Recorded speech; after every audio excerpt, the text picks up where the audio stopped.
So good afternoon, everyone.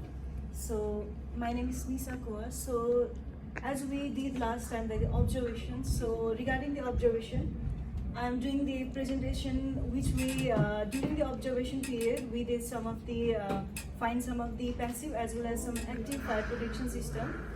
So regarding that observation, I find some of the issues in passive fire protection system. And regarding that, I got some of the recommendation as well. So I'll just start my presentation. So in the introduction, so for the in the observation, we did the observation in the UB building, which is located in the Grafton, Auckland, in the 3 City Road. For today's presentation, I have done the issues regarding the passive fire protection system with the requirements of the New Zealand building structure and New Zealand building code as well as some standard as well. So yeah, and moreover in being importance, there were some issues, yeah, as I already mentioned that one. So I want to go through towards my issues. So first one is the penetration and the ceiling. So in the building, this UV building, I see so many penetration and ceiling, which I took the which I was chosen level 6 for the observation. So as for the penetration and ceiling, I found the issues which will spread and destroy the other parts of building, and they pose even greater than the more obvious weakness in the structure of building, as it will weaken the structure of the building. So for the recommendation of that one, we can do the building code clause C2, which is for the prevention of fire, and might have like the safe design, and we can do some of the installation of the appliances. So as for the circular penetrations, we can so for the circular penetration, there's the circular holes for SBHC and other holes or pipe penetration, which require a different approach to wrapping and flashing for it. So it could be good approach to be flexible using flexible flashing tape. And whereas for the square or rectangular holes, so this kind of holes is wrapped and flashed the same way in the windows and handled for the optimal moisture the prevention. And that for that one we can use the ASTM E2112, which is the modern service which is done for the prevention of the fire and for the safety of the other occupants as well. So for that one, we do wrapping the window openings and installing the flashing as well. So for the all openings in the overall, so we can just install special design mounting blocks such as Templin extreme blocks. So for there's the materials as well. So during the observation, I don't have that kind of issue. So I have there's several materials. So for the materials, there's some chairs, carpets, and other wooden sofas as well. So which might not be safe enough for the fire safety material resistance. So as they will be easily fire just like just like there's different classes of fires, so like the A to F. So and as being synthetic materials, it produces the toxic gases which are more dangerous and contains the hydrocarbons forms like gasoline that cause to ignite quicker, hotter and faster, which lead the dead gases like carbon monoxide and cyanide when they burn. And whereas for the materials, the rapid spread can lead to more extensive damage to the building and its contents.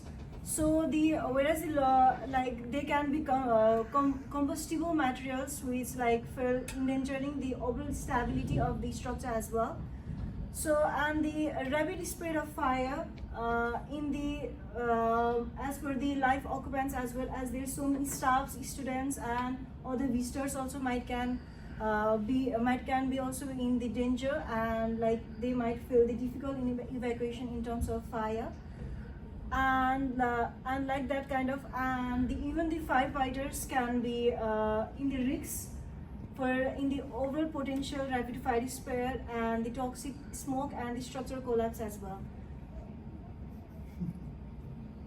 So for the overall recommendations of the materials, so we might use the clause C3, which look after the fire affecting area beyond the source, which ensures the fire affecting areas beyond the source where is the vertical or the horizontal fire spread, and we can use the correct materials like using the fire resistant materials, which can like protect us from the overall fires, and in the finishes as well we can look after that one.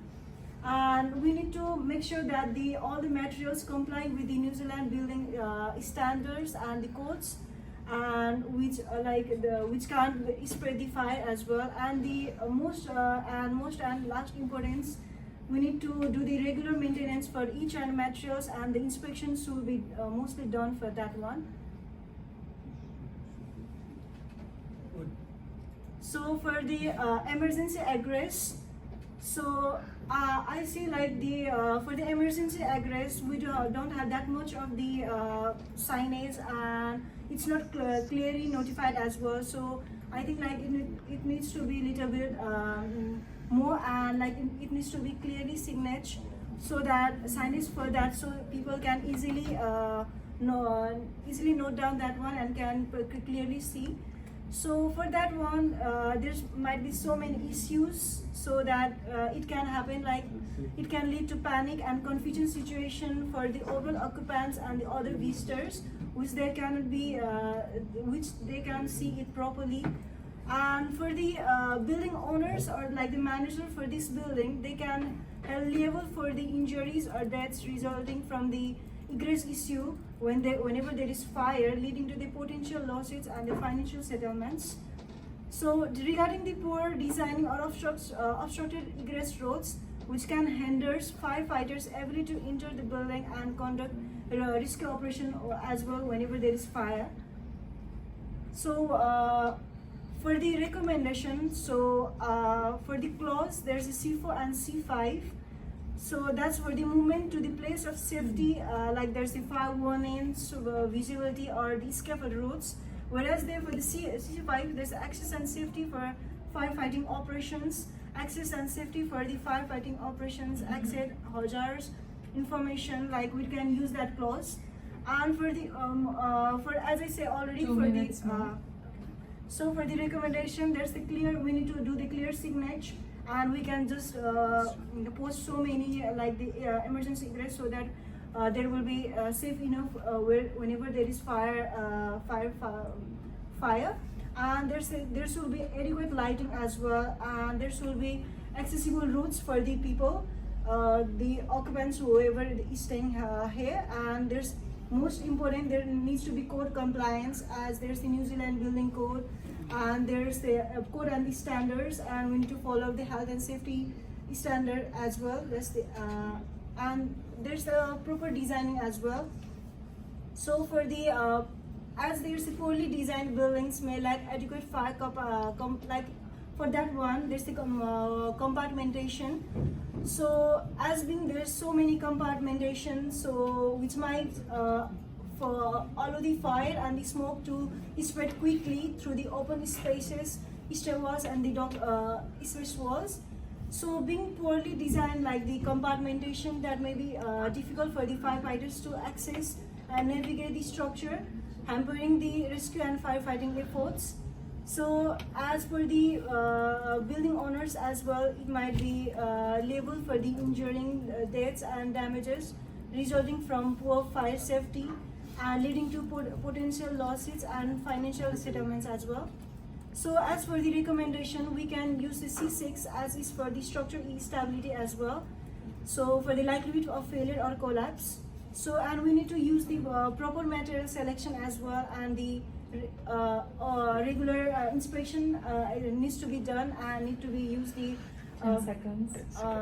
Used. So as for the conclusion, I have mentioned that the proper evaluating fire system materials will be used, and it must comply with the building Time is code up. and the standards. Yes, thank you. And there are to my differences. Okay. So you have mentioned about the proper design, right? Yes, ma'am. Can you please go to that slide, Cesar? What does this mean? Under which category of passive fire protection this is coming under? So first of all, I would like to tell that in my observation, I have not mentioned so many issues. So as for the that one, I mentioned there's not the proper designing in my issues regarding the observation. So I choose this one as there for the compartmentation. Compartmentation. Yes, okay. ma'am. So what is the main objective of using fire dampers in passive fire protection system? So fire dampers means the ducts or like the ducts, so that might be a help in the prevention of the fire and like that. So Smile. what is the main difference between active and passive fire protection? So as for the passive fire protection means like we don't need the passive fire protection means that it's like it doesn't need like any people or any mechanism to active. It will active by itself like the fire doors, and we do have the fire dampers like that. And for the active fire protection, we need like the activation and mechanism like the fire alarms and fire sprinklers like that. Okay, thank you so much. Good job.